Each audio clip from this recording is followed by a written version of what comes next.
এনসিপির কথা বলেছেন। এনসিপি আওয়ামী লীগের নিষিদ্ধ চায়, এই তো? আওয়ামী লীগ নিষিদ্ধের যে কর্মসূচি, সেইখানে লক্ষ লক্ষ কোটি কোটি মানুষ আসবে স্বতঃস্ফূর্তভাবে। ওইখানে বস্তি থেকে ভাড়া করে আনতে হবে কেন? আওয়ামী লীগ নিষিদ্ধ করার জন্য এই সরকারকে, যে আওয়ামী লীগ নিষিদ্ধ না হওয়া পর্যন্ত এই সরকার ক্ষমতায় থাকবে আনলিমিটেড, তাহলে তো এই সরকার কোনো দিনই আওয়ামী লীগ নিষিদ্ধ করবে না। আওয়ামী লীগের সচিব এবং আমলাদেরকে প্রশাসনে রেখে দিয়ে রাজনৈতিক প্রক্রিয়াগুলোকে তারা মোকাবেলা করবে। এই মোকাবেলা করার হীন ইচ্ছা এবং উদ্দেশ্যে আওয়ামী লীগ পুনর্বাসন করা হয়েছে। এনসিপি আওয়ামী লীগের নিষিদ্ধ চাওয়ার আগে ওদেরকে আপনারা বলেন, তোমরা তোমার পাশে আওয়ামী লীগকে নিয়ে ঘোরা বন্ধ করো। তুমি আওয়ামী লীগকে নিয়ে ঘুরবা, শেখ হাসিনাকে আরও অনেক দিন রাখতে চায়, আজীবন রাখতে চায়, সে সকল ব্যবসায়ীর কাছ থেকে টাকা পয়সা নিবা, তাদের বিল্ডিংয়ে অফিস করবা, এগুলো একসঙ্গে যায় না। তাদের দিল, তাদের অন্তর ভাইরাসে ভরে গেছে। তারা একই সাথে দুইভাবে কথা বলছে। এখন পর্যন্ত তাদের আওয়ামী লীগ নিষিদ্ধ যাওয়ার যে দাবি, তৎপরতা, এটা আমাদের কাছে মনে হয় তারা আওয়ামী লীগের নেতাকর্মীদেরকে তাদের সঙ্গে নিতে চায়।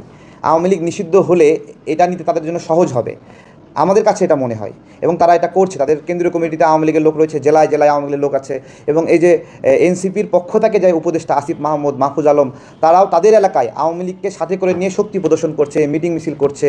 তাদের বিরুদ্ধে করছে যারা কিনা 16 বছর 17 বছর রাজনীতিতে মজলুম ছিল, তাদের বিরুদ্ধে আওয়ামী লীগকে সাথে করে নিয়ে শক্তি প্রদর্শন করছে।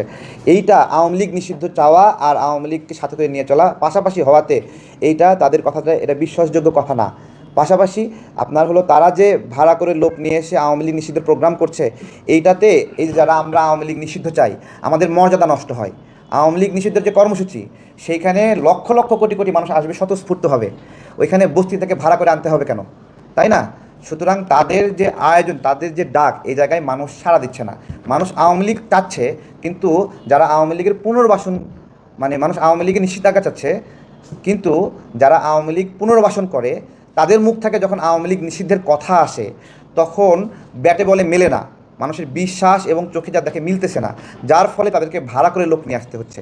সত্যিকার অর্থে জনগণ, রাজনৈতিক দল সবাই মিলে ঐক্যবদ্ধ হওয়া দরকার, আওয়ামী লীগ নিষিদ্ধের আওয়াজ তোলা দরকার এবং সরকারকে এক খোঁচাই আজ থেকে আওয়ামী লীগ নিষিদ্ধ, এই কাজটি সাহসের সঙ্গে করা দরকার। এবং আমরা দেখতে চেয়েছিলাম যে এই সরকারের উপদেষ্টাদের মধ্যে একটা অংশ আওয়ামী লীগের নিষিদ্ধ চায় না। এখন কারা কারা গোপনে আওয়ামী লীগের নিষিদ্ধ চায় না, ওই মিটিংয়ের আমরা তালিকা চাই। সব কিছু তো তালিকায় প্রকাশ করতে ডক্টর ইউনূস স্যার অভ্যস্ত, উনি অন্যকে দেখাতে অভ্যস্ত। ওনার ভিতরে কি আছে, ওনার মনটা একটু আমরা দেখতে চাই, ওইটা ওয়েবসাইটে দেখে দিই। আওয়ামী লীগ নিষিদ্ধ এই সরকারের একটা অন্যতম কাজ না, বা আওয়ামী লীগ নিষিদ্ধ করার জন্যই এই সরকারকে রেখে দিতে হবে অনেকদিন, এটা কোনো বয়ান হতে পারে না। আওয়ামী লীগ নিষিদ্ধ করার জন্য এই সরকারকে, যে আওয়ামী লীগ নিষিদ্ধ না হওয়া পর্যন্ত এই সরকার ক্ষমতায় থাকবে আনলিমিটেড, তাহলে তো এই সরকার কোনো দিনই আওয়ামী লীগ নিষিদ্ধ করবে না। আওয়ামী লীগের বিচার না হওয়া পর্যন্ত এই সরকার থাকবে, তাহলে তো এই সরকার কোনো দিন আওয়ামী লীগের বিচারই করবে না, যে না তাহলে বিচার হোক, আস্তে আস্তে হোক, না হোক, আমরা আজীবন থাকি। এটা আসলে কথা না। সত্যিকার অর্থে এই সরকার আওয়ামী লীগকে প্রতিপক্ষ হিসেবে নেয়নি। এই সরকার প্রতিপক্ষ হিসেবে নিয়েছে আমাকে, আমার মতো যারা জুলাই গণ অভ্যুত্থানে যে সকল রাজনৈতিক দলগুলো লড়াই করেছে তাদেরকে প্রতিপক্ষ হিসেবে নিয়েছে। এবং এই সরকার যখন শুরুতেই ক্ষমতায় বসেছে, তখনই নিয়ত করেছে যে এই রাজনৈতিক দল যারা গণ অভ্যুত্থানে অংশ নিয়েছে এদের মুখোমুখি হতে হবে। সুতরাং তারা সিদ্ধান্ত নিয়েছে, পলিসি নিয়েছে যে আওয়ামী লীগের সচিব এবং আমলাদেরকে প্রশাসনে রেখে দিয়ে রাজনৈতিক প্রক্রিয়াগুলোকে তারা মোকাবেলা করবে।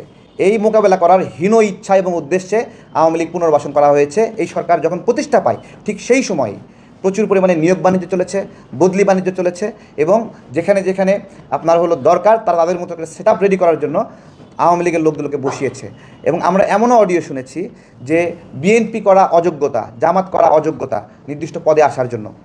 তো এগুলো কেন হবে? আমরা তো চাই যারা শেখ হাসিনা দ্বারা নিপীড়িত হয়েছে, মজলুম হয়েছে, তারা রাষ্ট্র চালাবে। তারা রাষ্ট্রটা চালাবে কীভাবে?